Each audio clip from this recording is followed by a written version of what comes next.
Bien chicos, buenas tardes, bienvenidos a la asesoría del curso de física. Está Kevin ingresando, buenas tardes, no podíamos iniciar sin él, ahora ya podemos iniciar. Muy bien chicos, imagino que ya todos ustedes tienen la separata, vamos a empezar entonces. Voy a compartir mi pantalla, ahí está Pedro queriendo aprender más.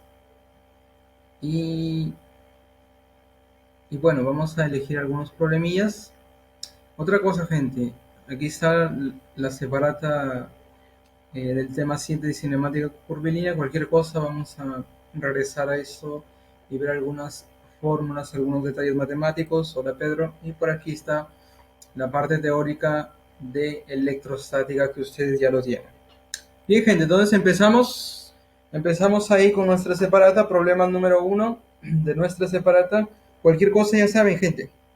Pueden preguntar, pueden comentar, cualquier duda, ahí estamos. Problema uno, entonces, arrancamos.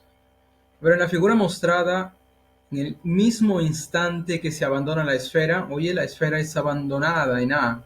La esfera en A es abandonada, es soltada, velocidad inicial, ahí cero, es abandonada como algunas. Se lanza la esferita en B, o sea, A es abandonada y en B se lanza simultáneamente, en el mismo instante. Con una velocidad inicial B sub 0, determine el ángulo θ. Queremos saber cuánto vale este ángulo θ de lanzamiento, tal que las esferitas van a colisionar en el punto P. ¿Correcto? Entonces, desde A se suelta, desde B se lanza, y después de un tiempo T, que para ambos es el mismo, ellas van a colisionar aquí en el punto P. La pregunta es, ¿cuánto debe ser ese ángulo para que ocurra esta colisión en el punto P? Muy bien, gente, vamos a exagerar esta figura y vamos a hacer el análisis. Un problema ahí del movimiento parabólico, ¿correcto? En realidad tenemos dos movimientos aquí. A sigue una trayectoria vertical rectilínea, o sea, está en caída libre, y B sigue la trayectoria parabólica. Por lo tanto, A, caída libre, y B, movimiento parabólico. Perfecto, gente. Oye, si son lanzados simultáneamente, o sea, A se suelta, velocidad inicial de A va a ser cero porque se suelta, y en B es lanzada con esta velocidad inicial, B sub 0. Oye, para ambos, hasta que choquen en el punto P, para ambos el tiempo va a ser el mismo. ¿Correcto? Para ambos el tiempo va a ser el mismo. Simultáneamente A es soltada y B es lanzada. Y para ambos el tiempo va a ser el mismo hasta que chocan en el punto P. La pregunta es, oye, ¿cuál es ese ángulo de lanzamiento? Esa es nuestra pregunta. ¿Cuánto vale este ángulo de lanzamiento? Bien, gente, vamos a hacer lo siguiente. Esta velocidad inicial yo la voy a descomponer. ¿Ok? Vamos a descomponerlo. Vamos a tener una componente que va a ser horizontal, una componente sobre el eje horizontal y la otra componente en el eje vertical. Perfecto. Oye, yo no sé cuánto valen esas componentes. Tampoco nos piden, no nos interesa. Por lo tanto, vamos a llamarle esta componente B sub, que está en la vertical, B sub Y. Y por acá en la horizontal vamos a llamarle V sub X. Perfecto. Recuerda que estas son las componentes de este vector V sub 0, velocidad inicial. Déjame resaltar aquí que son componentes de este vector. Perfecto.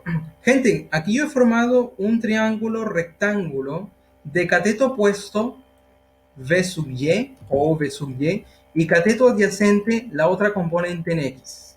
¿Correcto? Si yo me voy por la tangente de este ángulo, ¿a qué sería igual la tangente de ese ángulo θ? Voy a escribirlo por aquí. Tangente de ese ángulo θ sería el cateto opuesto aquí, vertical, en la vertical, o sea, la componente vertical de esta velocidad inicial, V sub Y, ahí tenemos el cateto opuesto, dividido entre el cateto adyacente, V sub X. Por lo tanto, oye, para encontrar el ángulo θ, observa bien la relación que hemos sacado de esta descomposición. Si yo quiero el ángulo θ, basta calcular la relación entre las componentes de esta velocidad de lanzamiento. V sub Y entre V sub X. Claro, oye, ¿qué pasaría si por ejemplo, si esta relación me sale 1? Oye, si me sale 1, nos preguntamos, ¿tangente de qué ángulo me da 1? Y tú ya sabes que es 45, ¿verdad? Tangente de 45 te da 1. Por lo tanto, Vamos a calcular esta relación, esta división entre la componente B sub y y la componente aquí en la horizontal. ¿Y cómo calculamos esa relación, profesor? Muy bien, esa es nuestra incógnita. Bien, vamos a analizar para ambos. Para ambos vamos a analizar el movimiento. Recuerda que el tiempo para ambos es el mismo. Perfecto, gente. Astutamente voy a iniciar aquí analizando el movimiento de esta esferita B en la horizontal. Recuerda que el movimiento parabólico consta de dos movimientos. Es un movimiento compuesto, ¿verdad? Tenemos en la vertical caída libre y en la horizontal un movimiento rectilíneo uniforme. Por lo tanto, en la horizontal, observa en la horizontal, es como si esta esferita en B tú la lanzas o se mueve en forma horizontal hacia la izquierda y llega más o menos hasta la altura en B. Hasta ahí llega. Hasta la altura en B. Perdón. Oye, la distancia horizontal que va a recorrer es 30 metros. ¿En qué tiempo lo va a hacer? En ese tiempo T que yo no sé ni tampoco nos interesa calcular. Por lo tanto, vamos a plantear nuestra primera ecuación. Oye, para B, voy a escribir aquí, para B tenemos que en el eje horizontal, cuando yo descompongo la velocidad, tenemos un movimiento rectilíneo uniforme y tú ya sabes que en el movimiento rectilíneo uniforme se cumple que la distancia, horizontal es la velocidad en X o la componente aquí horizontal multiplicado por el tiempo, ¿correcto? Perfecto. Oye, pero ¿cuánto vale esta distancia horizontal? La distancia horizontal, aquí, el problema ya nos da que es 30 metros. Por lo tanto voy a escribirlo aquí, 30, y va a ser v sub x, ¿verdad? Multiplicado por t. Perfecto. Ese t va a ser el mismo para ambas partículas, ambas esferitas. Muy bien, ahí tenemos una relación. Y aquí yo puedo saber cuánto vale esta componente en x. Entonces, más o menos, es una pista ahí. Perfecto, gente. Oye, ahora vamos a analizar en el eje vertical. Pero en el eje vertical yo voy a tomar en cuenta la pelotita en el punto A. ¿Qué pasa en el eje vertical, en el eje Y? En el eje Y ya les comenté que es un movimiento en caída libre. Es como si en el eje Y, en la vertical, tú tienes que la esferita A es soltada, velocidad inicial de A es 0, porque es soltada, no dice el problema, comienza a caer, por aquí está el tiempo, y en la vertical en B, es como si tú lo lanzaras con esta velocidad de lanzamiento componente en Y, con esta velocidad V sub Y. Entonces, en la vertical, ¿qué pasa para la partícula B? Es como si tú lo lanzaras con esta velocidad inicial, caída libre. Lo lanzas verticalmente hacia arriba y por aquí pasa la colisión, el punto P. El tiempo para ambos es el mismo. Ahora, si ustedes observan aquí, estas dos partículas, tanto A como B, ellos van al encuentro. Entonces ya te di una pistaza enorme.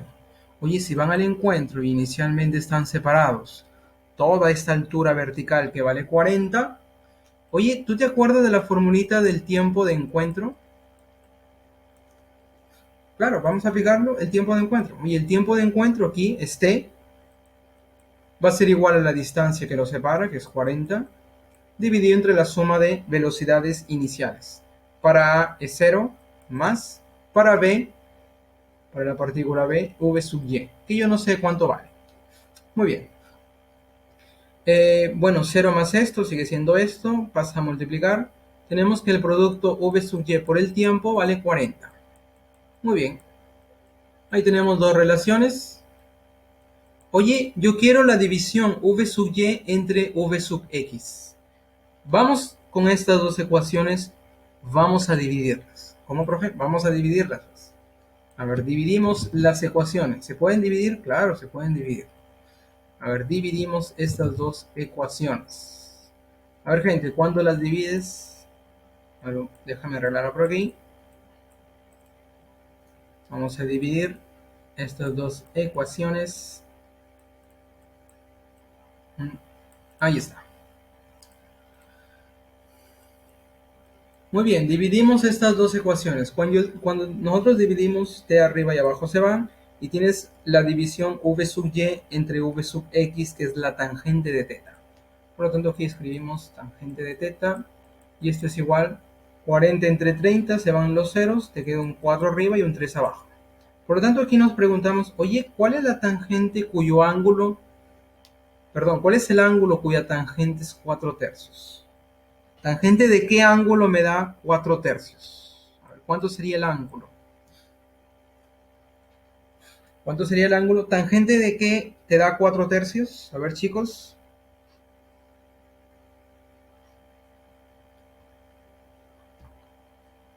Tangente de... Ahí está, ya lo pensás. 53. Exactamente, Perla. Muy bien, gente, ahí está. El ángulo 53 debe ser aquí de lanzamiento para que se encuentren en el punto B. Por lo tanto, aquí ya marcamos 53. Entonces, en resumen, ¿qué hemos hecho aquí? Oye, hemos descompuesto la velocidad inicial de B. La componente horizontal obedece un movimiento rectilíneo uniforme y la componente vertical obedece un movimiento en caída libre. En el eje horizontal se cumple la ecuación ahí del MRU, que nosotros ya sabemos, ya estamos cansados de usarla, donde tenemos esta ecuación, primera relación. Oye, pero ¿qué pasa en la componente vertical al considerar tanto A como la componente vertical aquí de B? O sea, en forma de analogía, es como si tanto la partícula A, todo en el eje vertical, tanto la partícula A como la partícula B, como si fueran al encuentro en este punto P. Oye, aquí se van a encontrar. Y como van al encuentro y el tiempo aquí es el tiempo de encuentro, por lo tanto vamos a usar la formulita del tiempo de encuentro que lo vimos ahí en el MRU.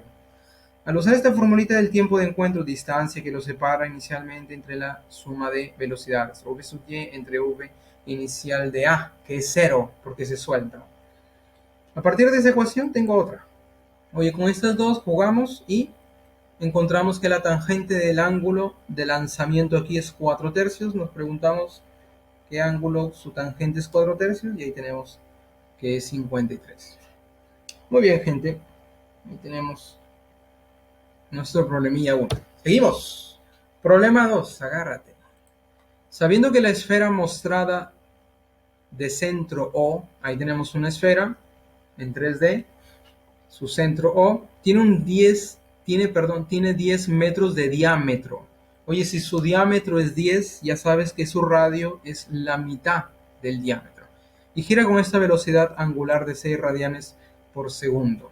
La pregunta es, ¿cuál será su velocidad tangencial del punto P ubicado en una superficie de la esfera de 37 grados? Muy bien. A ver, ¿cómo vamos a analizar este problema? A ver, gente, déjame exagerar la gráfica. Y vamos a analizar este problemilla. Ahí está, exagerando un poco. Por aquí tenemos el centro. Ahí está. Oye, su diámetro, ¿cuál sería el diámetro aquí? Sería todo esto, ¿verdad? Todo esto sería el diámetro, es 10 metros. Por lo tanto, eso significa que el radio vale la mitad del diámetro. Entonces astutamente voy a construir aquí un triángulo para ayudarme. Aquí. Oye, este sería el radio de la esfera, que es 5 metros. Vamos a escribirlo ahí. 5 metros. Perfecto.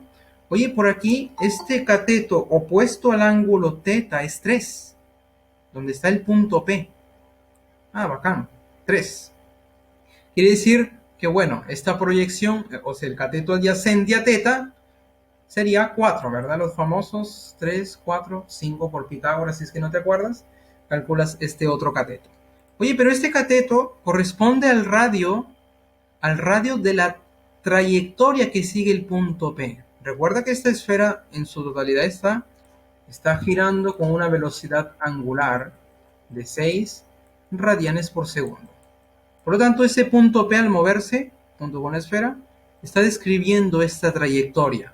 ¿De cuál es su radio? El radio corresponde a este cateto de 4 metros. Voy a llamarle a ver qué le llamo, R minúscula, 4 metros. La pregunta es, ¿cuál es la velocidad tangencial aquí? ¿Qué velocidad tangencial tiene el punto P? Esa es nuestra pregunta. ¿Cuál es nuestra velocidad tangencial? Tal vez Oye, si tú te das cuenta, si consideramos el ecuador de esta esfera, vamos a decir la circunferencia que pasa ahí por el centro, con esta otra circunferencia, estas dos circunferencias o discos, vamos a decir, oye, comparten el mismo centro. Y en Cinemática 2 hemos aprendido, oye, si dos discos comparten el mismo centro, son llamados de concéntricas. ¿Y qué tienen en común? Sus velocidades angulares. Por lo tanto, vamos a aplicar eso, que las velocidades angulares de estos discos son iguales. Perfecto. Bueno, el disco de arriba es llamado P, vamos a llamarle aquí el disco de abajo R. No, mejor otra letra para no confundir con el radio. S. Muy bien. S y P. Oye, discos concéntricos, por lo tanto se cumple que la velocidad angular de P va a ser igual a la velocidad angular de S. Oye, pero esta velocidad angular ya es dada, que es 6 radianes por segundo.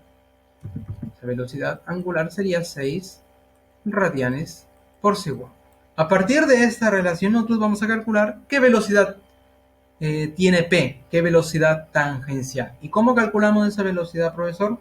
Recordamos aquí cuál es la relación que existe entre la velocidad angular y la velocidad tangencial. ¿Dónde está eso, profesor? Lo vimos aquí. La relación que existe entre la velocidad aquí, entre la velocidad angular y la velocidad tangencial es a partir del radio. Oye, todo lo tangencial es radio veces lo angular. Si estoy hablando de velocidad tangencial es radio veces la velocidad angular. Si de aquí yo quiero la velocidad angular, el radio pasa a dividir, entonces sería velocidad tangencial entre el radio. Por lo tanto, para P sería la velocidad tangencial de P dividido entre el radio que sigue la trayectoria P, que sería este R minúscula que aquí le llamé. Y esto es igual a 6. Perfecto.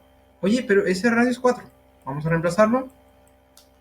Dividido entre 4 y esto es igual a 6, donde la velocidad tangencial del punto P, que es la que me piden, sería el producto 6 por 4, 24 y unidad en metros por segundo. Y ya tenemos la velocidad tangencial del punto P. De esta manera, por ejemplo, nosotros podemos calcular cuál es la velocidad en un punto en la superficie terrestre. Esta es una aplicación bien bacana de este movimiento circunferencial. Si consideramos aquí la Tierra como una esfera, el centro y ese radio terrestre, en un punto P y la superficie terrestre, nosotros podemos calcular cuál es la velocidad tangencial ahí en un punto sobre la superficie terrestre, ¿verdad? Consideramos latitud y altitud, ahí son cosas que en la geografía tal vez ustedes han escuchado. Pero bueno, sería una aplicación, una posible aplicación de este movimiento circunferencial. Bien, gente, marcamos, antes que me olvide, respuesta B de Mbor. Muy bien, chicos, comentarios. Si alguien no, profe, ¿cómo así que son discos concéntricos? Si alguien no lo vio así, oye, pon tu ojo aquí arriba, pues. Si tú lo miras de arriba para abajo, ¿qué es lo que vas a ver? Vas a ver dos circunferencias que son concéntricas. Si tú lo miras de arriba hacia abajo, vas a ver lo siguiente. Vas a ver la circunferencia mayor y centrado ahí la otra circunferencia pequeña. Este sería el punto P y este de afuera sería el punto S. Las dos tienen la misma velocidad angular, de 6 radianes por segundo. Si tú lo ves de arriba hacia abajo, y yo quiero saber cuál es esta velocidad tangencial del punto P, lo que acabamos de calcular. Es otra vista ahí, otra manera de entender nuestro problemilla. Ahí de cara, estas circunferencias son concéntricas, comparten el mismo centro, velocidades angulares iguales. Muy bien, gente. Seguimos entonces, si no hay comentarios. Perfecto. Problema 8. Una rueda gira con 30 RPM. ¿Qué narices significa 30 RPM? Comienza a desacelerar uniformemente a 2 pi radianes por segundo al cuadrado. Esta es la aceleración angular. Determinar el ángulo que gira en el tiempo que desaceleró. El ángulo que gira en el tiempo que desaceleró en radianes. Pero antes, oye, 30 RPM en realidad es la frecuencia, eso es la unidad de frecuencia, 30 RPM. ¿Y qué significa RPM? No tiene nada que ver con la red privada Movistar, por si acaso. Por lo tanto, aquí RPM, gente, acuérdate, R de revolución, P de por y M de minuto. Por lo tanto, esto se lee 30 revoluciones por minuto. Si en vez de M ponen el S, sería revoluciones por segundo. Por lo tanto, 30 revoluciones por minuto, tenemos la frecuencia, número de revoluciones por unidad de tiempo. Ahí tenemos la frecuencia. Oye, pero recordamos que una revolución o una vuelta entera, ¿cuántos radianes equivale? Una vuelta entera. Una vuelta entera equivale, tú ya sabes, 2pi radianes. Perfecto. Por lo tanto, en vez de colocar revoluciones, yo coloco 2pi radianes, porque una revolución es 2pi radianes. Y por cierto, estos minutos vamos a llevarlos a segundos. Oye, un minuto, ya sabes que vale 60 segundos. Por lo tanto, si yo hago esa transformación de unidades, ¿qué unidades me va a quedar? Veamos. A ver, vamos a hacer esa transformación. Vamos a hacer del método tradicional que sabemos transformar. A ver, vamos a hacer lo siguiente. Oye, yo no quiero revoluciones, quiero radianes. Sabemos que una revolución equivale a 2pi radianes. Ahí está el primer factor de conversión. Y el otro de minutos a segundos. Un minuto arriba va, equivale a 60 segundos. Perfecto. Te das cuenta que revoluciones y minutos se van. Por lo tanto, la unidad que te queda es radianes por segundo. Y esta unidad es la velocidad angular. Por lo tanto, ya aquí tendríamos lo siguiente. A ver, 30 por 2 es 60. Con el 60 de abajo se van y te queda pi radianes por segundo. Por lo tanto, esta rueda está girando con pi radianes por segundo, que representa su velocidad angular. Y en un instante comienza a desacelerar. Por lo tanto, estamos delante de un movimiento circunferencial uniformemente variado. Oye, comienza a desacelerar con esta aceleración angular, que es 2pi radianes por segundo al cuadrado. Determinar el ángulo que gira en el tiempo que desaceleró. ¿Qué significa eso, profe? Desacelera hasta que completamente se detiene. Significa que la velocidad al final va a ser cero. Se detiene completamente. Oye, ¿cuál fue el ángulo que giró hasta que se detiene? Esa es nuestra pregunta. Una manera de entenderlo, vamos a llevarlo a una gráfica. Oye, aquí yo tengo esta esfera, o este disco, o esta rueda. Por aquí voy a considerar que este puntito presenta inicialmente esta velocidad. Velocidad angular, pi, radianes por segundo. Ahí está, se está moviendo en ese sentido. Y bueno, comienza a desacelerar. Por lo tanto, aquí tenemos una desaceleración de 2pi radianes por segundo al cuadrado, y al final se va a detener. Por lo tanto, aquí vamos a llamarle esto nuestra velocidad angular final, 0. No sabemos en qué tiempo, no nos piden, no nos interesa. Yo quiero saber, oye, ¿cuál fue el ángulo que recorrió hasta que se detiene? O sea, este ángulo central. En forma gráfica sería todo este ángulo central, desde que inició hasta que terminó. Esa es nuestra pregunta. No sabemos cuánto es el tiempo, no nos interesa. Por lo tanto, vamos a ver en nuestra lista de fórmulas cuál nos conviene usar a partir de estos datos que nosotros tenemos. A ver, veamos, traemos nuestras formulillas. Tenemos datos angulares, por lo tanto, esas son nuestras fórmulas angulares. Voy a llevarlas. Ahí está. A ver, el criterio, ya sabes, es el mismo para el movimiento rectilíneo uniforme. A ver, gente, tengo inicial, tengo final, tengo alfa, que es la aceleración angular, y yo quiero saber el ángulo teta. ¿Qué es lo que no tengo? Yo no tengo tiempo, ni ustedes tampoco. Oye, como no tenemos tiempo, buscamos de las cuatro, ¿cuál de las fórmulas no aparece el tiempo? Oye, la primera, aquí está el tiempo. Oye, la segunda, profe, aquí no aparece el tiempo, por lo tanto, esa va a ser. Muy bien, escribimos la fórmula para que se nos quede. La velocidad angular final al cuadrado va a ser igual a velocidad angular inicial al cuadrado. Como está desacelerando, sería el signo negativo, el doble de alfa, multiplicado por el ángulo central, y es lo que queremos calcular. Reemplazamos. La velocidad final fue 0 elevado al cuadrado. La velocidad inicial es pi elevado al cuadrado menos el doble de alfa, que vale 2pi, multiplicado por el ángulo que yo quiero calcular. Perfecto. Bueno, 0 al cuadrado sigue siendo 0. Este 4pi teta pasaría a sumar. Tendríamos 4pi teta. Y aquí a la derecha tendríamos el pi al cuadrado. Se te va un pi a la derecha y a la izquierda, te quedas sin pi. Y el ángulo teta, bueno, aquí te queda un pi, ¿verdad? Felizmente. Y bueno, al despejar el 4 pasaría a dividir. Por lo tanto, el ángulo teta sería pi cuartos radianes. Ahí tenemos nuestro ángulo central hasta que se detiene. Perfecto. Haciendo la analogía aquí, gente, es como si tú tuvieras algo así. Oye, el cuerpo tiene una velocidad inicial, por aquí tiene una velocidad final, está desacelerando.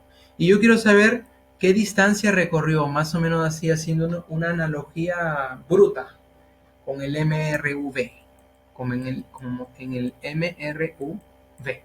Haciendo una analogía bruta. Solo que aquí la trayectoria es circunferencial. Entonces esta trayectoria es como si tú la doblas y ya tienes eso. Más o menos así, haciendo una analogía para entender aquí este problemilla. Muy bien, gente, comentarios. Como se dan cuenta, en el fondo, estas fórmulas son las mismas que en el MRV. Lo que cambia es las velocidades angulares, es otro nombre que recibe, alfa y el ángulo teta, que son los que cambian. El resto es la misma historia. Muy bien, seguimos.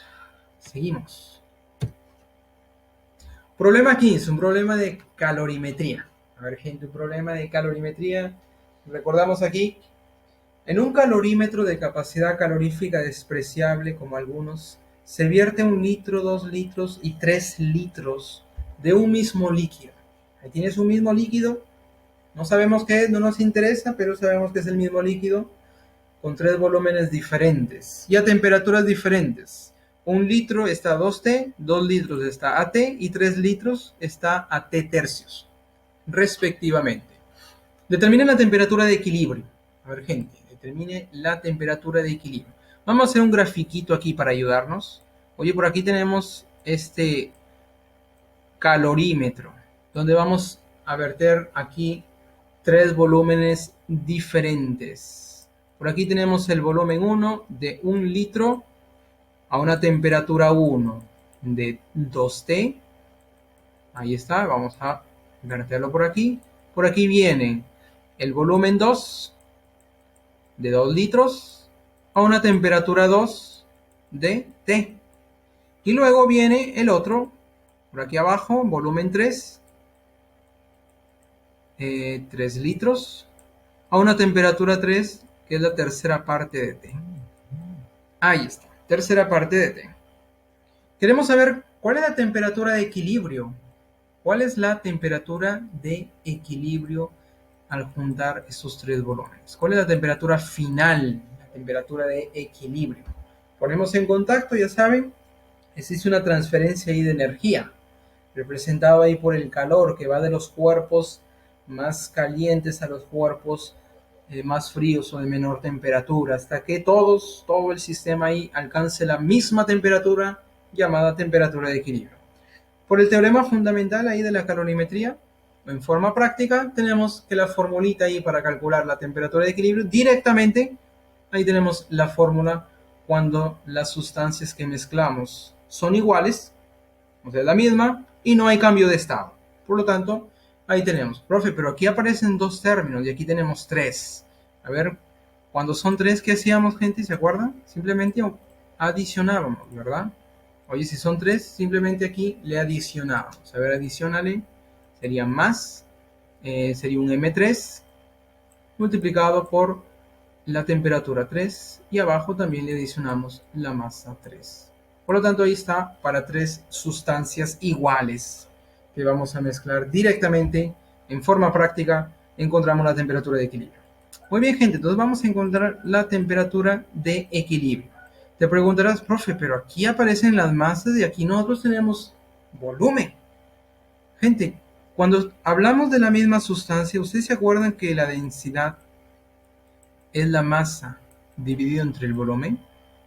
¿Verdad? Si yo el volumen paso a multiplicarlo, tenemos que la masa es igual a la densidad por el volumen. Como estamos hablando de la misma sustancia, la densidad va a ser la misma para toda esta gente. Por lo tanto, así, en este problema, en forma general, yo puedo decir, oye, esta masa va a ser proporcional al volumen, o sea, numéricamente proporcional ahí al volumen, porque la densidad va a ser la misma para todos. Si yo reemplazo aquí en la densidad en la fórmula, todas esas densidades se van a ir. Por lo tanto, así en forma práctica, yo voy a decir, oye, la masa y el volumen van a ser proporcionales. Por lo tanto, en vez de masa aquí, en la fórmula va a aparecer los volúmenes. Volumen 1, temperatura 1, más el volumen 2, temperatura 2, más volumen 3 por la temperatura 3. Y por abajo tenemos la suma de volúmenes. Volumen 1 más volumen 2 más volumen 3. En realidad, gente, en realidad tú tienes que la masa es el producto densidad por volumen. O sea, yo tendría que colocar aquí densidad, densidad, densidad y abajo también densidad. Pero como es la misma sustancia, todas estas densidades desaparecen. Por lo tanto, nos quedaría de esa forma, en términos de volúmenes. Muy bien, entonces, caramba, ya tenemos todo. Básicamente, ahora sí, estamos ready para reemplazar. ¿Cuál sería el volumen 1? Vamos a reemplazar aquí. Volumen 1 es 1, multiplicado por temperatura 1 de T. Ahí está, más. Volumen 2 es 2, multiplicado por la temperatura 2, que es T, más volumen 3, que es 3, multiplicado por la temperatura 3, que es T tercios, y abajo tendríamos la suma de volúmenes, 1 más 2 más el volumen 3, que es 3. Por lo tanto, ¿cuánto sería nuestra temperatura de equilibrio? Gente, esta es pregunta de examen de admisión de mi tiempo. A ver, te ayudo. Abajo tiene 6. Perfecto. ¿Cuánto sería arriba? Arriba tendríamos 2 y 2, 4, más 1, 5. Por lo tanto, ahí tenemos la temperatura de equilibrio al mezclar estas sustancias. Muy bien, la moraleja de la historia, gente, siempre que tengas algo así de volumen y si no te hablan de masas y hablando de las mismas sustancias, nosotros podemos usar estas relaciones, que la masa va a ser proporcional ahí al volumen a partir de esa formulita de la densidad. ¿Correcto? ¿Qué pasaría si aquí fueran esferas? Esferas ahí que se mezclan, esferas de diferente radio, o sea, el mismo material pero diferente radio y se pone en contacto. ¿Cómo quedaría la fórmula? La fórmula, gente, quedaría semejante a esto. Pero aquí el volumen sería el volumen de una esfera de radio R.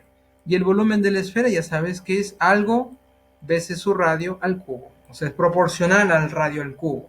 ¿Y ese algo qué es, profesor? En geometría del espacio tú vas a aprender que el volumen de la esfera es 4 tercios de pi por el radio al cubo. Y en vez de estar escribiendo 4 tercios de pi, 4 tercios de pi, le pongo A. Y A es un numerito cualquiera. Por lo tanto, ¿cómo te quedaría si tú reemplazas aquí? Te quedarían los radios de cada esferita al cubo. Y trabajas con la misma relación. Muy bien, pregunta de examen, las posibles variaciones. Tenemos 5 sextos de t. Cuidado que aquí aparece el 6 quintos de t. Quieren jugar ahí con psicología inversa. Ahí está nuestra alternativa. 5 sextos de t.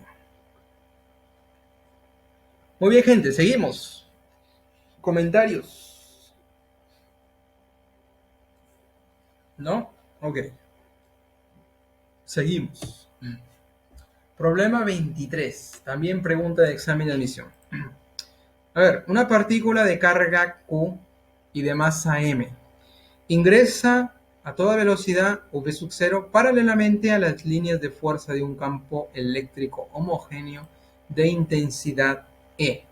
La pregunta es, ¿cuál será su rapidez al cabo de t segundos? ¿Cómo calculamos la velocidad? O sea, el módulo ahí de la velocidad que es llamada rapidez, después que pasan t segundos. A ver, ¿cómo te imaginas esto? Tenemos un campo eléctrico uniforme. Entonces vamos a representarlo por líneas ahí de fuerza del campo eléctrico. Uniforme significa que en toda la región aquí, dentro de estas líneas, la intensidad del campo eléctrico es el mismo. Por lo tanto, ahí tenemos una región de campo eléctrico uniforme. Y aquí tenemos una partícula que ingresa con una velocidad inicial v sub 0 que es paralelo a estas líneas de fuerza, como nos dice el problema. V sub 0 paralelamente a las líneas de fuerza ahí del campo eléctrico. Y claro, esta partícula cargada, de carga Q y masa M, va a experimentar, claro, dentro de este campo eléctrico, tú ya sabes que va a experimentar una fuerza. Y esa fuerza va a hacer que esta partícula comience a moverse, recorriendo en un tiempo t, todo una distancia. Vamos a llamarle ese tiempo t con verde, ese tiempo t, ahí está, a partir del dato del problema. Después de ese tiempo en segundos, claro, esta partícula va a recorrer una distancia y más o menos va a estar por aquí. Y claro, en este punto va a tener una velocidad final que yo quiero calcular. ¿Cuánto vale esa velocidad al final? Esa es mi pregunta. ¿Cuánto vale esa velocidad? Y claro, una partícula cargada dentro de este campo, eléctrico, va a experimentar una fuerza que es llamada la fuerza del campo. Recordamos aquí esa fuerza del campo que es igual. Toda partícula cargada dentro del campo eléctrico uniforme experimenta una fuerza que es la carga veces el campo eléctrico. Por lo tanto, esta fuerza es igual la carga veces la intensidad del campo eléctrico. Muy bien, gente, a ver, vamos a pensar de dos formas. Vamos a pensar en primer lugar cinemáticamente. O sea, por cinemática. Por cinemática, una trayectoria rectilínea, por lo tanto es un movimiento rectilíneo. ¿Será uniforme o uniformemente variado? Si al final nos piden la velocidad, o sea, la velocidad final, será uniformemente variado. Pues. ¿Por qué es uniformemente variado? Porque experimenta una fuerza, gente, y esa fuerza va a hacer que esta partícula comience a acelerar. Y nosotros ya hemos estudiado la segunda ley de Newton. Por lo tanto, aquí vamos a usar dinámica. Pero antes de usar dinámica, vamos a pensar aquí en forma de cinemática. A ver, gente, en este tramo yo no sé cuál es la distancia, no nos pide, no nos interesa. Lo que conocemos, o las cosas aquí que sabemos es velocidad inicial, tengo el tiempo, puedo calcular la aceleración usando dinámica, y yo quiero saber cuál es la velocidad final. Vamos a usar la relación, la formulita ahí, donde no aparece la distancia. ¿Y cuál es esa? La primera. Velocidad final va a ser igual a la velocidad inicial más, porque está acelerando, la aceleración por el tiempo. La velocidad final es la que yo quiero calcular. Vamos a llamarle velocidad final. Velocidad inicial es v sub 0. Bueno, vamos a dejarlo ahí. Oye, para hallar la velocidad final, porque claro, lo estoy escribiendo, voy a repetir lo mismo. Para hallar la velocidad final, yo necesito calcular la aceleración. ¿Y cómo vamos a calcular la aceleración, profesor? Bueno, usamos dinámica. Ahora por dinámica. Ahora vamos a usar dinámica, que en esta semana hemos trabajado. A ver, por dinámica. Gente, esta fuerza le imprime a la partícula de masa m una aceleración. Por lo tanto, la segunda ley de Newton nos dice sumatorio de fuerzas va a ser igual a la masa por la aceleración. ¿Cuál es la fuerza que está actuando sobre esta partícula de forma que acelera? Es la fuerza del campo, que es Q veces la intensidad del campo eléctrico. Y esto es igual a la masa ¿de quién? La masa del cuerpo, de la partícula, multiplicado por la aceleración que yo quiero calcular.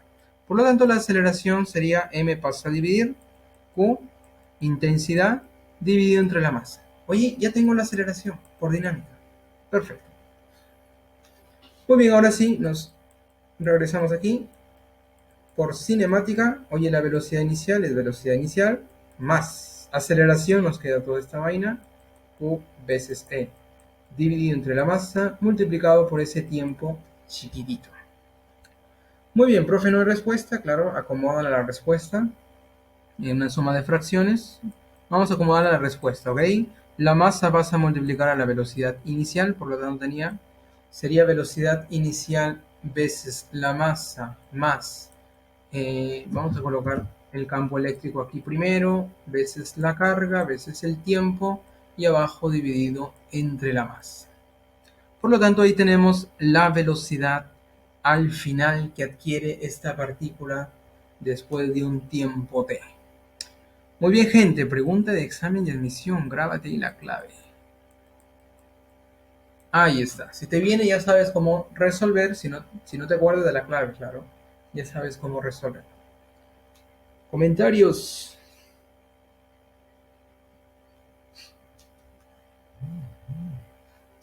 Perfecto, gente. Seguimos. Problema 32. Problema 32. Determine la intensidad del campo eléctrico en Newton por Coulomb. Yo quiero saber cuál es la intensidad del campo eléctrico en Newton por Coulomb resultante en el vértice A. La figura es un cubo de arista 0.1 metro. Muy bien, gente, tenemos tres partículas cargadas y en la arista ahí del cubo, perdón, en el vértice A de este cubo, queremos saber cuál es la intensidad del campo eléctrico debido a la presencia de estas cargas. Recordamos aquí, gente, el campo eléctrico a una distancia de una carga puntual. Aquí tenemos el módulo de este campo, que es la constante de Coulomb veces la carga dividido entre la distancia al cuadrado, ¿verdad? Si es una carga positiva, el campo eléctrico sale, o sea, es representado por este vector campo eléctrico saliente de la carga, y si es una carga negativa, el campo eléctrico entra a la carga. Por lo tanto, esta es nuestra relación que vamos a usar, que vamos a llevar, y vamos a representar ahí el campo eléctrico de cada una de las cargas. A ver, ¿cómo sería el campo eléctrico de cada una de las cargas? Bueno, no tiene nombre, vamos a ponerle el nombre, carga 1. Por aquí le vamos a llamar carga 2, solo para seguir un orden ahí. Y por aquí la carga número 3. En el punto A, ojo que la arista de este cubo es 0.1 metro. 0.1 metro es 10 a la menos 1 metro. Correcto, ahí la distancia de la arista 10 a la menos 1 metro. Perfecto. Oye, la carga 1 en el punto A va a generar un campo eléctrico. Como la carga es positiva, las líneas del campo son salientes. En el punto A tendríamos el campo eléctrico ahí saliente de la carga 1. Tenemos ahí el vector campo eléctrico de la carga 1. Sale de la carga. Perfecto. Carga 2 es negativa. Su campo eléctrico entra a la carga. Por lo tanto, representamos aquí el campo eléctrico en el punto A de la carga 2. Campo eléctrico aquí de la carga 2. Entra a la carga. Y la carga 3, bueno, es negativa. El campo eléctrico en el punto A entra a la carga. También entra a la carga. Representamos ahí el campo eléctrico 3, entrante a la carga negativa Q3. Muy bien, ¿cómo calculamos las intensidades, los módulos de estos vectores? Usamos aquí el módulo del campo eléctrico. Empezamos para 1, para 2 y para 3. Vamos a calcular. Ojo que las distancias, gente, las distancias hasta el punto A, las tres son las mismas, que es la arista del cubo, 10 a la menos 1 metro. Por lo tanto, la distancia ahí es la misma. La constante de Coulomb, recordamos, constante de Coulomb es 9 por 10 a la 9. No te olvides, 9 por 10 a la 9, Newton, metro cuadrado, por Coulomb al cuadrado. Ahí tenemos la constante de Coulomb. Y la carga, bueno, en micro Coulomb. Cuidado ahí con las unidades. Muy bien, chicos. Vamos a calcular el campo eléctrico debido a la presencia de la carga 1 en primer lugar. A ver este de rojito. Por la fórmula es la constante de Coulomb por la carga 1 veces la carga 1 dividido entre su distancia elevado al cuadrado. Ojo que el signo de la carga yo lo he usado para expresar aquí el vector, si es saliente o entrante de la carga. Cuando yo calcule el módulo, el signo de la carga, yo no lo voy a reemplazar aquí. Esto es el módulo del vector. El signo ya lo usé para representar el vector, si es saliente o entrante. Bien, la constante de Coulomb, vamos a traerlo de aquí. 9 por 10 a la 9, multiplicado por la carga 1, que es 2 micro, ya sabes que es 10 a la menos 6, y esto dividido entre la distancia hasta el punto A elevado al cuadrado, que claro aquí corresponde a la arista del cubo 10 a la menos 1 metro. Como está al cuadrado, ya directamente 10 a la menos 2. Perfecto. Lo que sigue, bueno, es alegría y felicidad. A ver, vamos a hacer un 2 por 3, 9 por 12, 18, multiplicado por ¿quién? A ver, veamos aquí. 10 a la menos 2, 10 a la menos 2, aquí nos queda el 10 a la menos 4, con este 10 a la 9, nos quedaría 10 a la 5 unidad del campo eléctrico Newton por Coulomb. Perfecto. La misma historia se repite para calcular el campo debido a la presencia de la carga 2. Es entrante. El signo ya lo usé. ¿Ok? El signo lo usé. Vamos a representar aquí el módulo. Seguimos la misma fórmula. La constante de Coulomb, 9 por 10 a la 9, multiplicado por la carga 2, que es 3 microcoulomb. Yo no reemplazo aquí menos 3. Cuidado ahí, yo no hago eso. Es 3 micro, 10 a la menos 6. Y esto dividido entre su distancia hasta el punto A. Aquí está la carga 2, hasta el punto A corresponde a la arista D. 10 a la menos 1 de nuevo. Como está elevado al cuadrado, 10 a la menos 2. Ahí el álgebra que nos ayuda. 9 por 3, 27. Bueno, se repite el 10 a la 9, 10 a la menos 6, 10 a la menos 2 abajo. Por lo tanto, aquí nos va a quedar el mismo 10 a la quinta Newton por Coulomb. Perfecto. Por último tenemos el campo eléctrico debido a la presencia de la carga 3. El signo ya lo usé, representar aquí el vector campo eléctrico entrante a la carga en el punto A. Muy bien, de nuevo la constante de Coulomb, 9 por 10 a la 9. Ahí está, ya estamos cansados de escribirla. Multiplicado por la carga, ahora es 6 por 10 a la menos 6. Repito, gente, este negativo ya lo usé para representar el campo eléctrico. Aquí en la fórmula es el módulo, ya no considero el signo. Estoy martillando aquí este detalle para que después no tengas problemas. La distancia es 10 a la menos 1, como está al cuadrado, 10 a la menos 2. Perfecto. A ver, 9 por 6, 54. Y se repite 10 a la 9, 10 a la menos 6 y 10 a la menos 2. Y nos va a quedar 10 a la 5 Newton por Coulomb. Muy bien, gente, hasta ahí hemos calculado los módulos de los vectores ahí en el punto A.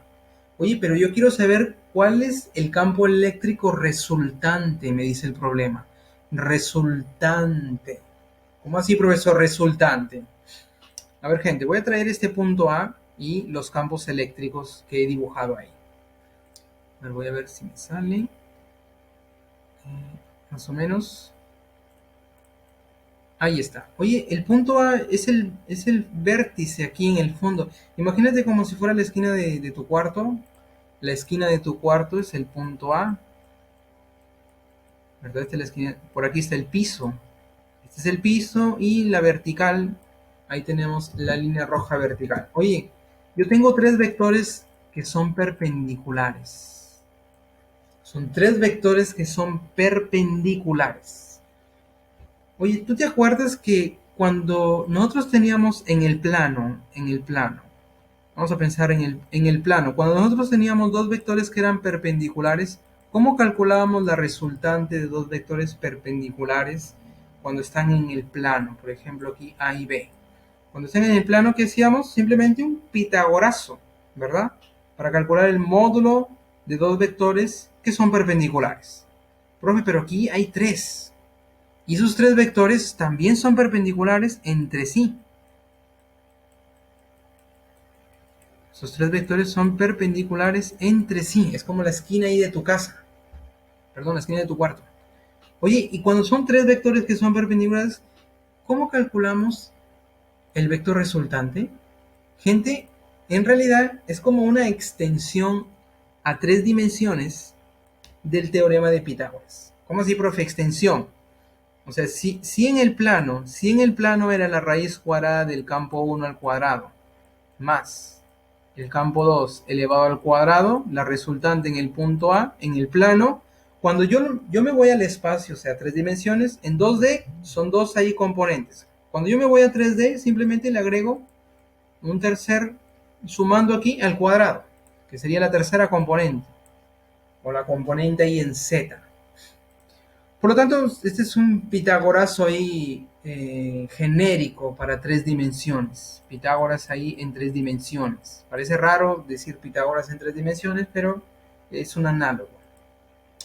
¿Correcto? Entonces simplemente, ¿qué hacemos? Vamos a reemplazar aquí los módulos del campo 1, campo 2, campo 3 y ya está. Para facilitarnos el cálculo, gente, déjame hacer aquí una jugadita. Oye, el 18 es 9 por 2 por 10 a la 5, ¿verdad? Eh, ok. Este era el 9 por 3 por 10 a la 5, por 10 a la 5. Ahí está. Y este era el 9 por 6 a la 5. 6 por 10 a la 5, perdón. Ahí está. Voy a hacer la siguiente jugada solo para facilitar el cálculo. 9 por 10 a la 5 se está repitiendo en todos los tres términos. 9 por 10 a la 5, 9 por 10 a la 5 se repite. Vamos a llamarle eso, le vamos a llamar una letra ahí. A ver qué le llamamos. A. Oye, si a eso yo le llamo A, aquí sería 2 veces 9 por 10 a la 5, o sea, 2A. Porque a A le llamé 9 por 10 a la 5. Este segundo sería 3A y este tercero sería 6A. Ya sabes que A es 9 por 10 a la 5. O sea, al final, si yo lo reemplazo aquí, me va a quedar en términos de A, que vale 9 por 10 a la 5. Por lo tanto, vamos a hacer aquí el cálculo solo para facilitar. Claro, si tú quieres, reemplaza todo este numeral aquí, elevar al cuadrado, súmale con el otro al cuadrado y así gasta toda tu vida para hacer esto. Pero astutamente podemos hacer este, vamos a decir, cambio de variable para facilitar el cálculo. Y vas a ver que va a ser bien fácil. Oye, E1 es 2A. 2A elevado al cuadrado. Más. E2 es 3A elevado al cuadrado. Más. E3 sería 6A elevado al cuadrado. Oye, y ahí es más fácil calcularlo, ¿verdad? Que colocar 18 por 10 a la quinta elevado al cuadrado, ¿verdad? Es una locura hacer todo eso. Ahora vamos a hacerlo en un 2 por 3. 2 al cuadrado es 4a al cuadrado más 9, 3 al cuadrado, ¿verdad? 9a al cuadrado, perdón, más 36. 36 aquí más 4 son 40, más los 9 son 49 a cuadrado. Sácale la raíz cuadrada, 7a, ¿verdad? Oye, pero a le habíamos llamado 9 por 10 a la 5. ¿Y el 9 por 7? Ahí está. 63 por 10 a la 5. Y la unidad aquí del campo eléctrico, Newton por Coulomb. Muy bien, gente. Ahí está. Parecía una locura, ¿verdad? Es elevar esto al cuadrado y todo eso y es sacarle la raíz cuadrada al final. Ahí hemos hecho una jugadita ahí para facilitar el cálculo. Muy bien, chicos. ¿Comentarios? ¿Todo bien? No solamente están aprendiendo física, aquí están aprendiendo jugaditas, trucos. Muy bien, gente. Vamos a pasar al siguiente ejercicio, un problema aquí de movimiento semiparabólico. Observa ahí el problema 7. Si si un vehículo pequeño describe un MRU, observa aquí este vehículo que es chiquito, tiene un movimiento rectilíneo uniforme. Y en el instante en el que pasa por el punto A, ahí está, justo en ese instante, se lanza horizontalmente un objeto con una rapidez de 40 metros por segundo. La pregunta es, ¿a qué distancia se encontrará cuando el objeto haya caído al suelo? ¿A qué distancia de quién? Del carro, pues obviamente. Oye, claro, el objeto es lanzado, el carro sigue moviéndose, el objeto es lanzado, el carro sigue moviéndose y más o menos el objeto cae por aquí, el carro está más o menos por aquí o le cae encima, no sabemos cuál es la distancia que los separa. Esa es nuestra pregunta. Muy bien, déjame exagerar la figura. Déjame exagerar la figurilla. Ahí está. Y vamos a analizar en un tiempo posterior. A ver, supongamos, y déjame cambiar el color. Ahí está. Perfecto. En un tiempo posterior. A ver, gente. Tenemos el carro en A y esta esferita que, bueno, vamos a llamarle B. Muy bien. Para el carro, para el vehículo, para el carro A, para el móvil A, tiene un movimiento rectilíneo uniforme. Oye, el problema nos dice, bueno, este es con 40 metros. Al cabo, a ver, ¿cuál es la pregunta? ¿Dónde está? Si el vehículo, ¿a qué distancia? ¿A qué distancia caerá? ¿Verdad? ¿A qué distancia caerá? Vamos a pensar que pasa un tiempo t, que yo no sé cuánto es. ¿Ok? Cuando pasa un tiempo t, este vehículo ha recorrido una cierta distancia, claro. Como tiene un movimiento rectilíneo, este vehículo ha recorrido una cierta distancia. Uy, salió cortado este vehículo, disculpa. Vamos a llevarlo bien bonito. Ahí está. Y más o menos después de ese tiempo t, el móvil está por aquí. La velocidad sigue siendo la misma, es constante. 10 metros por segundo. Ahí está, claro. Este móvil ha recorrido una distancia que podemos calcularlo a partir de la formulita del MR1. Esa distancia que es igual al producto de la velocidad que tiene el cuerpo por el tiempo t. ¿Sabemos cuánto vale el tiempo? No. ¿Sabemos la velocidad? Sí. La velocidad es Diego, el módulo 10, multiplicado por ese tiempo t. Oye, para saber qué distancia recorre este auto, yo necesito saber el tiempo. Y ese tiempo es el mismo que la partícula en B comienza su movimiento y más o menos cae por aquí. Y claro, si yo sé esta distancia y el alcance horizontal de esta pelotita, yo puedo calcular cuál es la distancia de separación entre ellas, que es justamente lo que nos pide. ¿Cuál es la separación entre ellas? Eso es lo que nos piden calcular. Vamos a llamarle X. ¿Cuánto vale esa separación? Esa es nuestra pregunta. Muy bien, gente. Bueno, describe ahí un movimiento rectilíneo uniforme. Ahí tenemos la formulilla. Oye, pero ve, es un movimiento semiparabólico. Por lo tanto, vamos a traer aquí nuestras formulillas para el movimiento semiparabólico. Observa que en el movimiento semiparabólico, en el eje vertical se cumple esta relación aquí, y en el eje horizontal es el movimiento rectilíneo uniforme de toda la vida. Por lo tanto, vamos a analizar tanto en el eje vertical como en el eje horizontal. Déjame traer las formulillas. Ahí está. Muy bien. Ahora vamos a analizar para el cuerpo B. Para B, vamos a analizar en el eje vertical. Se va a cumplir que la altura es un medio de la gravedad por el tiempo al cuadrado. Eso es lo que se cumple. La altura es 20. Aquí lo tenemos. Vamos a reemplazarlo. 20. Un medio de la gravedad es 10. Entre 2 sería 5 por el tiempo elevado al cuadrado.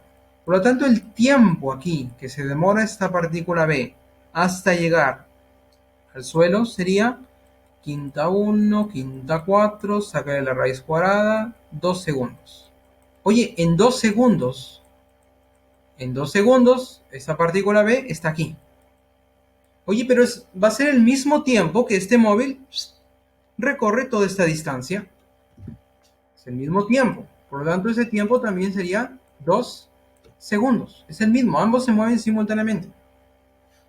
Oye, si t vale 2, la distancia del móvil sería su velocidad por el tiempo. El tiempo es 2 por 10, 20 metros. Oye, ya casi. Quiere decir que la distancia que recorre el móvil es 20 metros. Vamos a escribirlo aquí. Ahí está. 20 metros. Perfecto. Ahora, ¿cuál es el alcance horizontal, esta línea de rojo, para la partícula B? Ahora vamos a analizar aquí la partícula B en el eje X. En el eje horizontal es un movimiento rectilíneo uniforme, donde la distancia, se cumple esto, la velocidad horizontal, la velocidad aquí con que fue lanzada, multiplicado por el tiempo que se demora en caer, que ya lo hemos calculado aquí. Por lo tanto, vamos a reemplazar. Hoy esa distancia horizontal, ojo, no es 65. Velocidad en X es 40, multiplicado por el tiempo que vale 2. Y ya te dices cuenta que esta distancia horizontal, vamos a llamarle de sub X, sería 80 metros. Esta línea de rojo es 80 metros. Perfecto. 80 metros. Si acá hay 65, ¿cuánto vale este pedacito AB por segmentos? A ver, ¿cuánto vale, gente? ¿Cuánto le falta 65 para hacer 80? Le falta 15, muy bien, ¿ya lo pensaste? Oye, ahora en este segmento, ahora por segmentos. Oye, si aquí este pedazo es 15, ¿cuánto sería el pedazo de verde para ser igual a 20? Todo por segmentos y sería 5. Muy bien, Perla. 5 metros. Entonces, gente, al final el problema ahí se redució a un problemilla ahí de segmentos por geometría. Muy bien, gente, la moraleja de la historia. Oye, movimiento semiparabólico que se cumple en el eje X y en el eje Y. Ahí tenemos las formulitas. Después de cuando pasa por el móvil, cuando pasa por A, el lanzado de B con esta velocidad horizontal. Después de 2 segundos, B está aquí. Y después de 2 segundos, A está más adelante. La pregunta es, ¿cuál es la separación entre ellas? Por segmentos, ya lo hemos calculado, que vale 5. Muy bien, gente. Muy bien, gentita. Seguimos. Problema 10. A ver, un par. ¿Cómo por un par? Un par de poleas, gente. Ya no vayas a pensar en otra cosa. A ver, un par de poleas de radio R y la cuarta parte de R. Claro, la pequeña es la cuarta parte de R. Giran por acción de una faja C. Ahí tenemos esta faja. Si el movimiento de cada polea es uniforme y el periodo de rotación de la polea mayor es 4 segundos, diga cuál es el periodo en segundos de la polea de radio menor. Nos piden hallar cuál es el periodo aquí de la polea de radio menor. Déjame exagerar esta gráfica. Y vamos a calcular aquí el periodo de esta polea. Vamos a llamarle a esta polea pequeña A. Y aquí le llamo B. Ojo que este radio chiquito es la cuarta parte del radio R mayúscula. La cuarta parte. Perfecto. Oye, este es un problema de transmisión de movimientos. Observa transmisión de movimientos a partir de esta faja C unidos tangentemente. Por lo tanto, si tenemos esa transmisión de movimientos, así como en la bicicleta, tenemos que las velocidades tangenciales van a ser iguales. Por lo tanto, a partir de la teoría, hoy vamos a decir, la velocidad tangencial de A va a ser igual a la velocidad tangencial de B. Oye, pero ¿cuál es la relación de estas velocidades tangenciales y angulares? Aquí lo tenemos. ¿Se usa siempre esta relación? Sí, ya te vas a dar cuenta por qué voy a usar esta relación. ¿Qué datos conocemos? Nos dice que el periodo de rotación de la mayor, el periodo aquí de B, representado por este T mayúscula, es 4 segundos. Recordando que el periodo es el tiempo en dar una vuelta, el tiempo en dar una revolución. Ese es el periodo. Yo quiero saber cuál es el periodo de A. Muy bien. Oye, se cumple que sus velocidades tangenciales son iguales. ¿Pero qué es igual a velocidad tangencial? Aquí tenemos. Por esta fórmula para A sería el radio de A multiplicado por la velocidad angular de A. Y para B, ¿cómo sería? El radio de B multiplicado por la velocidad angular de B, siguiendo esta misma forma para ambas. Oye, ¿los radios los conocemos? Sí. El radio de A es la cuarta parte de R mayúscula y el radio de B, R mayúscula. Por lo tanto, vamos a reemplazarlo simplemente. Sería el radio de A. Ahí aprovechando. El radio de A es down 4 multiplicado por la velocidad angular de A es igual al radio de B, que es R, por la velocidad angular de B. R con R se van y tenemos que la velocidad, bueno, un cuarto adelante, velocidad angular de A es igual a la velocidad angular de B. Un cuarto de la velocidad angular de A es igual a la de B. Oye, pero yo quiero el periodo. Y aquí tenemos la relación entre velocidades angulares. Pero, ¿será que existe una relación entre la velocidad angular y el periodo? Sí. ¿Dónde está esa? Aquí en movimiento circunferencial tenemos que la velocidad angular es 2pi entre el periodo. Esta es nuestra relación. Vamos a llevarla. Aquí la colocamos, la estamos usando. Para A, ¿cómo sería? Un cuarto de. Para A sería 2pi dividido entre el periodo de A. Y para B, de nuevo, 2pi dividido entre el periodo de B. ¿El periodo de B lo tenemos? Sí. ¿Y el periodo de A es nuestra incógnita? Por lo tanto, a partir de esta relación vamos a calcular ahí el periodo de B. Muy bien, gente. A ver. Oye, el periodo de B es 4.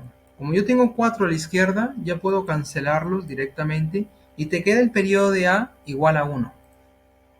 Por lo tanto, ahí directamente el periodo de A es igual a 1 segundo. Perfecto. Ahí tenemos el periodo de A. 1 segundo. Un segundazo. Muy bien. Oye, este problema te la pueden cambiar así. Si te dan una faja cruzada. Si te la dan cruzada ahí, ¿esta relación se va a cumplir? ¿La misma, profesor? Sí, se va a cumplir. Entonces que no te sorprenda ahí. Si te la dan cruzada o directa, la relación ahí se va a mantener, se va a cumplir. Muy bien, gente. Seguimos si no hay comentarios. Problemas intensos. Problema 11. Bueno, agárrate. Una partícula gira con mcv partiendo del reposo. Y parte del reposo, ya sabes, su velocidad inicial va a ser 0. Y alcanza una rapidez de 40 centímetros por segundo en 8 segundos. Si el radio de su trayectoria circular es 10 centímetros, el radio halla la aceleración de la partícula en centímetros por segundo al cuadrado. Ojo, aquí no te está especificando si es aceleración centrípeta o aceleración tangencial. No te especifica. Oye, si no te especifica, se refiere a la aceleración resultante, a la aceleración total del movimiento. ¿En qué instante? En el instante en que su velocidad sea 10 centímetros por segundo. Entonces, en ese instante nos piden calcular, oye, ¿cuál es la aceleración total? Entonces vamos a imaginarnos esta situación de esta manera. Traemos aquí nuestra trayectoria. Tenemos una partícula que gira con este movimiento circunferencial uniformemente variado partiendo del reposo. Significa que la velocidad inicial va a ser 0. Velocidad tangencial aquí inicial va a ser 0. Y alcanza una rapidez de 40 centímetros por segundo. A ver, ¿dónde estaría 40 centímetros por segundo? Vamos a pensar que por aquí está el centro. Imaginemos que, no sé, a ver, ya, por aquí más o menos. Vamos a imaginarnos que por aquí la partícula está con esta velocidad final, velocidad tangencial final, 40 centímetros por segundo. ¿En qué tiempo lo hizo? En 8 segundos. El tiempo, 8 segundos. Perfecto. Si el radio de su trayectoria circular es 10 centímetros, el radio aquí 10 centímetros, vamos a ponerle chiquito aquí, 10 centímetros. Perfecto. Halle la aceleración de la partícula en centímetros por segundo al cuadrado en el instante en que su velocidad sea 10 centímetros por segundo. Si al final es 40, 10 centímetros debe ser antes. Por lo tanto, vamos a pensar que 10 centímetros sea por aquí. 10 centímetros por segundo de velocidad. Entonces la partícula más o menos está por aquí y tiene esa velocidad de 10 centímetros por segundo. Entonces vamos a escribirlo por aquí. Vamos a pensar que esto sea la velocidad aquí, 10 centímetros por segundo. En ese instante yo quiero saber cuál es la aceleración total.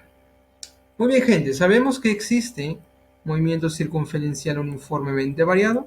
Sabemos que existe una aceleración tangencial que produce variación en la velocidad tangencial y también existe una aceleración centrípeta o radial o normal o central, la responsable ahí del movimiento circunferencial.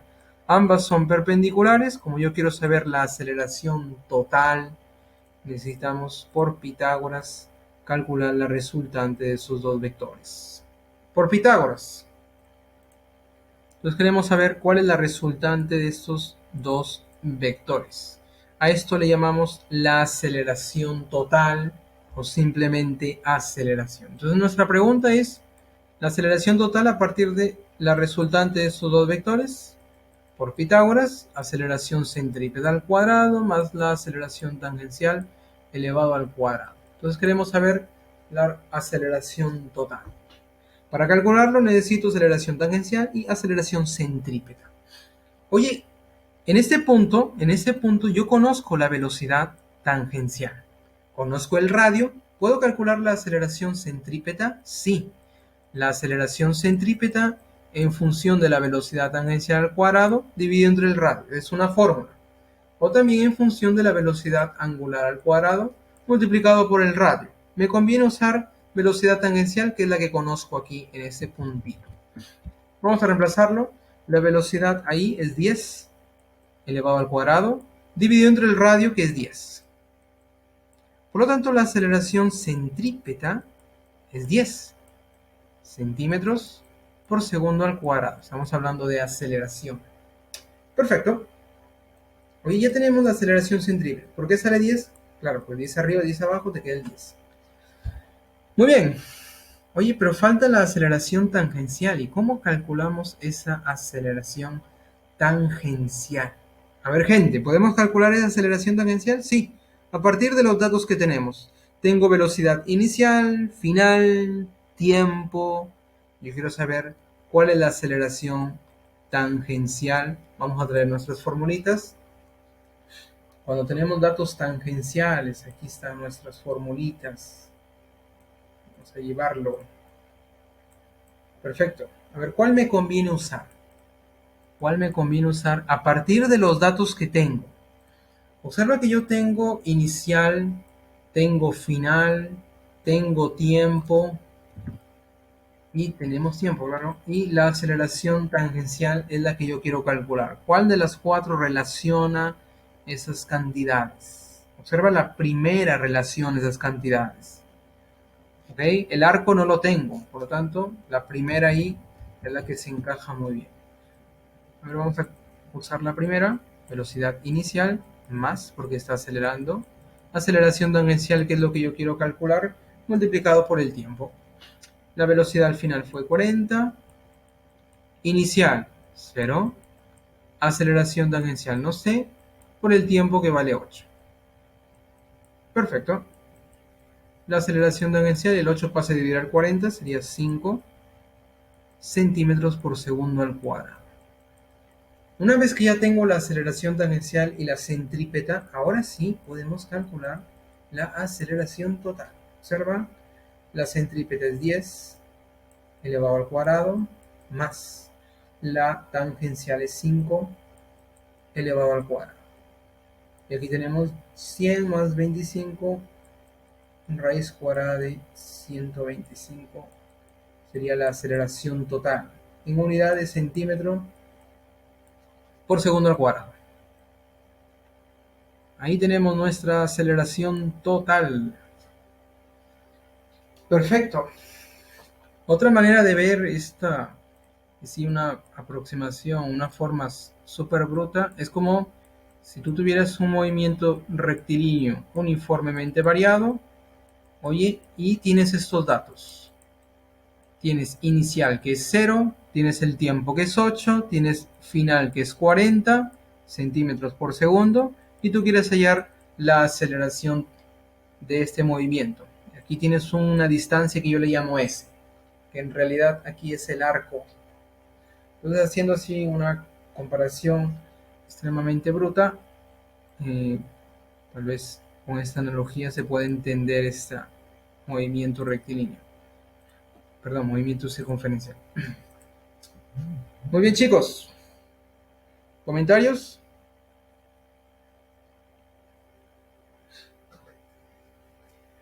Ok, seguimos. Está siendo intenso esto, gente. Está siendo intenso. Problema 21. A ver, agárrate. 3 cilindros A, B y C. Ahí está. Del mismo material. Oye, mismo material, ya sabes, misma densidad. Cuyas temperaturas iniciales son 80, 60 y 20 grados Celsius. Se colocan tal como se indica, ahí en contacto. Si la temperatura final del sistema es 50 grados, o sea, todo llega al equilibrio térmico, que es 50, determina la altura del cilindro B. Solamente existe transferencia de energía entre ellas. No hay pérdida de energía. Muy bien, gente, déjame exagerar la figura y vamos a resolver este problemilla. Ahí está. Oye, yo quiero saber cuál es la altura de B. Entonces aquí vamos a llamarle esto, ¿qué le llamo? H. Altura de B. Simplemente H. O mejor, H de B. Perfecto. Entonces este sería H de A. Y por aquí la altura de C. El mismo material, ¿qué significa? Misma densidad. La densidad de A es la misma vaina que la de B, la misma historia que la de C. Misma densidad. Oye, veamos aquí los datos que nos da. Las temperaturas iniciales, vamos a llamarle temperatura de A. Inicial de A es 80 grados. Ahí está. La temperatura inicial de B, 60. La temperatura inicial de C, 20. Cuando se ponen en contacto, adquiere una temperatura de equilibrio que vale 50 grados. Perfecto. Oye, ¿cuánto vale la altura de B? Misma sustancia, no hay cambio de estado, por lo tanto, nuestra formulita ahí, que ya lo hemos visto en un problema anterior, la temperatura de equilibrio va a ser igual a ¿qué? A ver, veamos. Disculpa. A ver, gente, recordamos aquí este problemilla. ¿Cuál fue? Este problemilla. Observa. Mismo material, cualquier forma del cuerpo, nosotros tendríamos que la temperatura de equilibrio va a estar en función de los volúmenes. Por lo tanto, vamos a llevar esta formulita ya. Vamos a llevar esta formulita y lo vamos a usar en ese problema. La suerte nuestra. Ya directamente. Ahí está. Entonces borro esto. Ahí tenemos nuestra formulita para la temperatura de equilibrio en función de los volúmenes. Oye, ¿conocemos los volúmenes? No. ¿Podemos calcularlos? Sí. ¿Cómo, profesor? A ver, tenemos cilindros, gente. El cilindro, bueno, va a tener un área de la base, vamos a llamarle A. Oye, pero esa área de la base es la misma para los tres. ¿Correcto? Es la misma. Por lo tanto, el volumen de un cilindro, ¿qué es igual? Volumen de un cilindro. Recordamos aquí. El área de la base multiplicado por la altura. Oye, pero como las áreas de las bases, o sea, las bases son iguales, tanto para A, para B, como para C, cuando yo reemplazo el volumen área por H, o por la altura, área se va a repetir en todos los términos aquí. Por lo tanto, esos términos de área se van a cancelar. Oye, si se cancela, ¿cómo te quedaría la nueva fórmula de la temperatura de equilibrio? Ya no va a aparecer volumen, te va a aparecer alturas. Por lo tanto, aquí va a aparecer la altura 1, temperatura 1, más la altura 2, temperatura 2, más altura 3, temperatura 3. Y abajo la suma de ¿qué? La suma de alturas. H1 más H2 más H3. En realidad, gente, aquí debe aparecer el producto área por la altura, que es el volumen. Pero área se va a repetir aquí, aquí y abajo también. Oye, es lo mismo, se cancela todo y te queda en función de simplemente alturas. Perfecto. Oye, tenemos todos los datos. La altura de B, la que yo quiero calcular, temperatura de equilibrio 50, temperatura 1, 2 y 3 son estas de aquí, que yo le he llamado A, B y C. Por lo tanto, vamos a reemplazarlo. Voy a cambiar el aquí por A. Y aquí en el otro lado le llamo B. Solo para seguir la notación ahí que hemos seguido. Por lo tanto, aquí sería B, temperatura de B, altura de C, C, C es la que yo quiero, no es la que yo quiero calcular, B es la que yo quiero calcular y A, ahí está, que la conocemos. Muy bien, gente, vamos a reemplazar. Temperatura de equilibrio 50 va a ser igual. La altura de A, 10 veces. Temperatura de A es 80 más la altura de B, yo no sé, multiplicado por la temperatura de B, que es 60, más la altura de C, 20, veces 20, que es la temperatura de C. Y esto dividido entre la suma de alturas. La suma de todo esto, ¿verdad? 10 más h de B más h de C. 10 más h de B más h de C, que vale 20. Muy bien, ahí tenemos una ecuación de primer grado. Simplemente vamos a resolverla. A ver, nos ayudamos ahí, simplificamos un 0 todo el mundo. Simplificamos ese 0. A ver, aquí a la izquierda te queda el 5. Lo que está dividiendo pasa a multiplicar. 10 más 20 es 30 veces la altura de B. Y esto es igual, aquí tengo 80 más 6 veces la altura de B. Más 2 por 20, 40. 80 más 40 ya sabes que es 120. Por lo tanto ya lo voy a escribir directo. 120. Ahí está. Y vamos a aplicar aquí la distributiva. Tenemos 150. El 120 pasa a restar al 100. No lo voy a decir directo, mejor. 150 más 5 veces la altura de B. Va a ser igual a 120 más 6 veces la altura de B. A ver, gente, ¿cuánto sería la altura de B al ojo? 120 pasa a restar 150. 30 centímetros. Perfecto. Muy bien, muy bien. Un problemilla bien bacán. Ahí está, gente. 30 centímetros. Muy bien, chicos, estamos llegando al final. Resistan. Resistan, resistan. Ahora vamos a hacer el último problema. Ya llegando al final. Último problema. Problema 26. Hemos hecho bastantes problemas. Problema 26. A ver, agárrate un electrón de carga negativa, menos E, y de masa M, gira según movimiento circular uniforme de radio R, alrededor de un protón, que su carga es el positivo de la carga del electrón. ¿Cuál es su velocidad? ¿La velocidad de quién? Del electrón. A ver, ¿cómo te imaginas esto? A ver, gente, ¿cómo nos imaginamos esto? Pero vamos a pensar que esto sea la trayectoria ahí del electrón.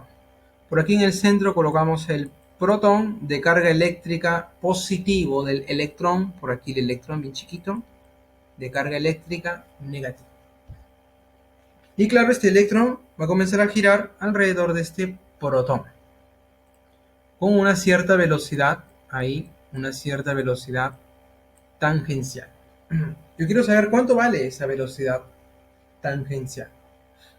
Muy bien, gente. A ver, analizamos aquí el movimiento de este electrón. Tú sabes que carga positiva y carga negativa, sabes que se atraen, ¿verdad? Por lo tanto, dibujamos la fuerza de atracción ahí.